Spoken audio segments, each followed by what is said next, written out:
Okay, hi folks. We're doing things a little bit different because we're having to. I'm going to show a video today. It's the most I've ever done with Chinako.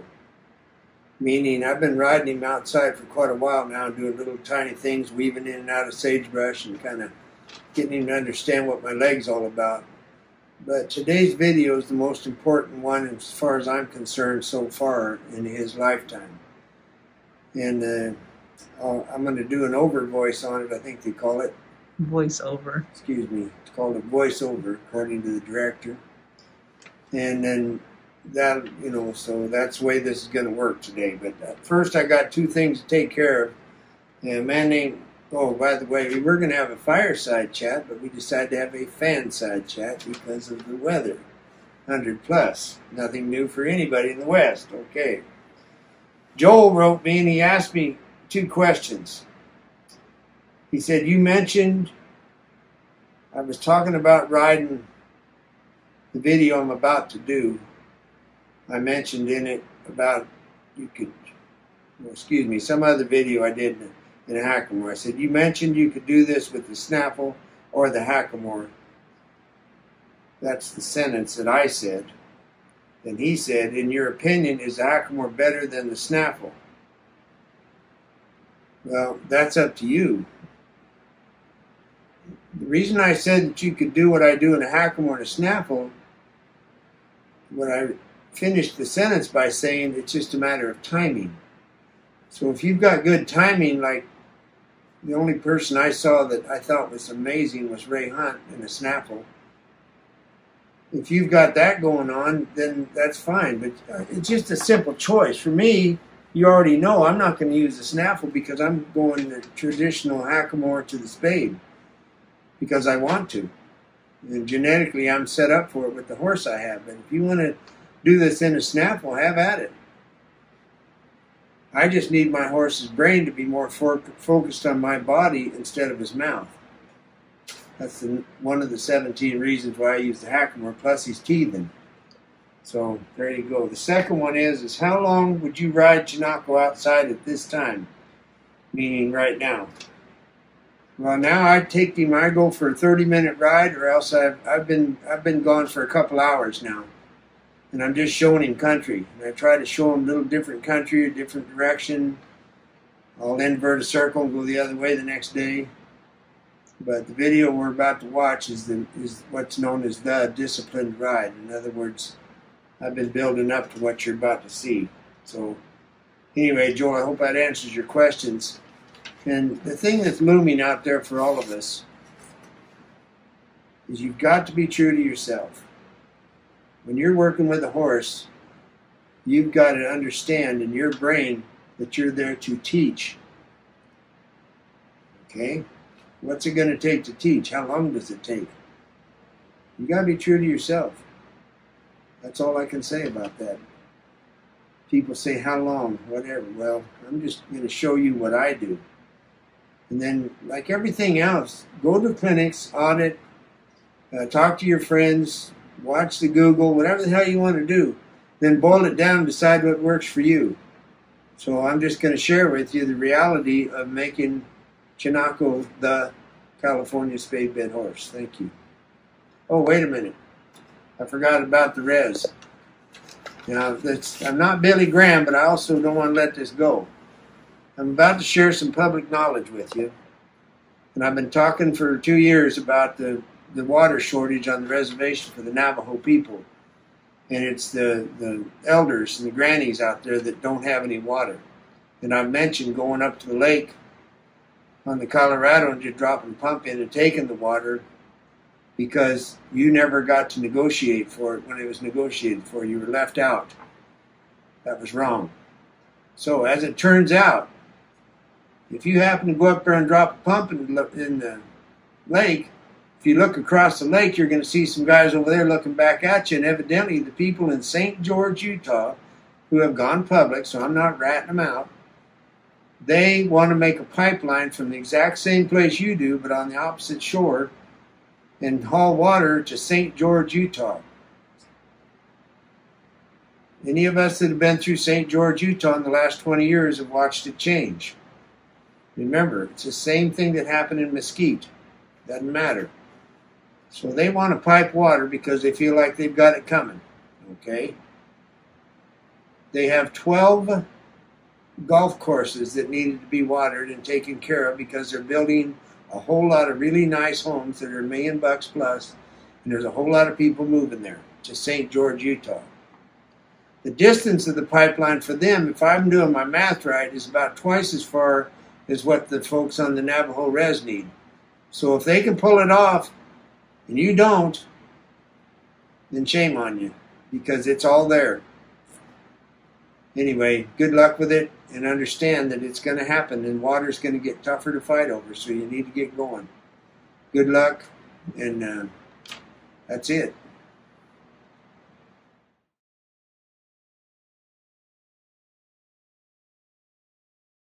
Hi folks, what I want to do is share with you the most important video I've made yet with Chinako. This is what I call a disciplined ride, meaning disciplined from my side. And I want to teach him 3 things here. He needs to be able to disengage his hindquarter, independent from the forehand. And what I'm preparing him for is backing up. So if I can move the hindquarter left and right, then I have a chance of teaching him how to back up. That's what you're watching now. Now what you got to watch is this entire thing, according to Deb, from right now until I'm done was about 20 minutes. So if you're curious about timelines, I didn't do the whole 20-minute thing so you don't get bored to death, but I just wanted to show you what I'm setting up here. And it's important for everybody to see what I'm going through with this horse. Now this is the first exercise, so it took minutes. Now this one is I need the left front foot to step away. Now I can feel it land about 1 inch away. Now you'll be able to watch the right front foot going the other way reach. Just watch the right front foot. Right there. And all I wanted to do is independently move that front foot while the horse was walking forward. Now this has to do with backing up, believe me, because I have to be able to talk to each foot. So that's all I did. Now later on he's going to learn how to turn around with some kind of dignity. Now this video was made, I've got about 5 more rides on him since this video was made, so I haven't done any of this intensely since that day, since this day.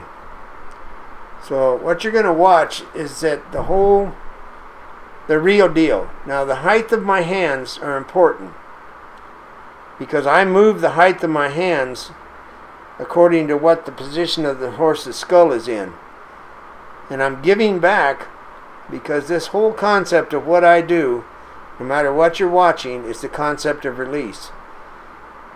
And I want to try to get this done with that. Now you notice he sold out. Well, I'm not going to let him sell out the wrong direction, so I'm bringing him back the way that he fell into sin.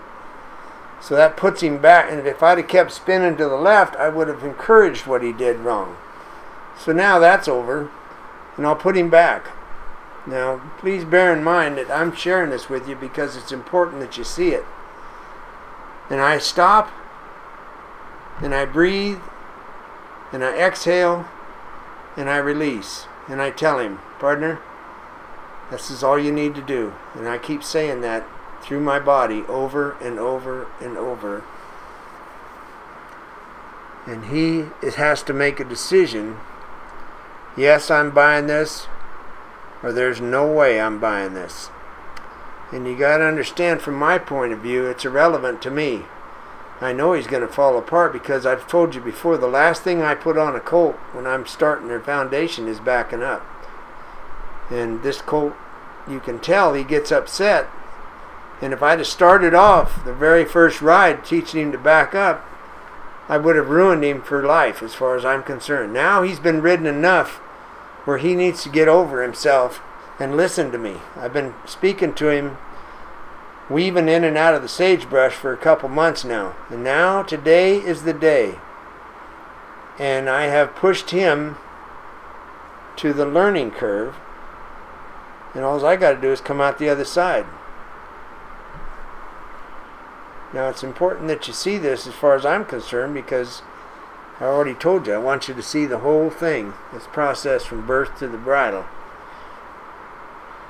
And it'll seem like it's 2 hours, but I'm telling you, the whole thing took 20 minutes, and Deb, a lot of the sitting around doing nothing thing she took out. So this is the highlights of what's important to me. Now, my hand is on the mane, and I'm breathing as deep as I possibly can to get this colt to relax, because I keep telling him over and over and over, don't worry about it. All you got to do is move your feet. That's what I'm saying. All you got to do is move your feet. Go away from pressure. There. Away from pressure. Whenever I say the word there, it means he's done the right thing. Now, you can't see it from this angle, but you got to know I never ever pull with both hands at the same time. You'll get a glimpse of my off hand, and you'll see that it's not doing the same as the left and right are independent. Now, a snaffle bit, you can put even pressure on a snaffle bit and get away with it, but the hackamore, no way. I stop a lot and I sit a lot because I want to stay so he doesn't absolutely lose his mind. Now, he has a temper and he loses his temper, but I don't. And you can watch this whole thing evolve, and you can see the feet and watch him get hollow in the back and try all the different things he thinks he needs to try to not back up. Now, the reason I stopped there is because he just told me, I understand how to do this. Whether I want to do it or not, I'm going to work out myself. But I, in fact, do understand what you're talking about. Okay, so now I can't take it personal if he falls apart because he chose not to do it. I've said it 1,000 times. You don't train a horse, you outlast him. Now, here's the big question that starts going into people's minds. Why don't you quit on a good thing? Well, I'm going to quit on a good thing. So what you have to ask yourself is, what is a good thing? He made one good step, or does he walk backwards with my hands open? Well, for me, this horse, this day, he's going to walk backwards intentionally in collection with my hands open, because I've been 3 months building up to this. And I can take 3 months because I'm not entered up to go anywhere. But I hope you can see what I'm seeing, and I wanted to share this with you, how this evolves. So when he's having a hard time, I am thinking about what I'm going to have for lunch. And oh, by the way, horse, you need to step backwards. If I'm not there every single time for the release, he's never going to learn it. He has to understand the concept of searching for the release. And that's where a lot of people get in trouble, because they do the pressure part, but they don't do the release part.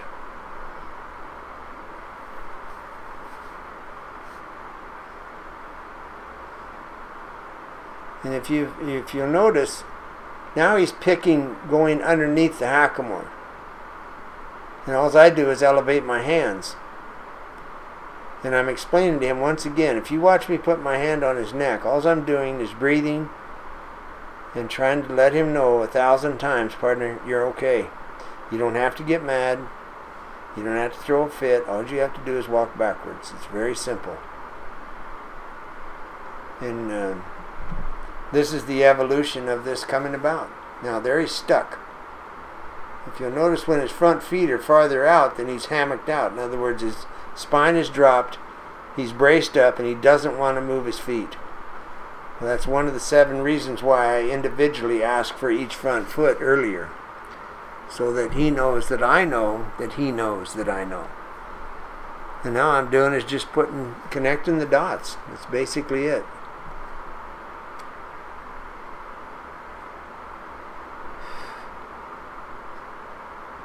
Now if you watch the head carriage now, it's a different head carriage than it was the last time. There.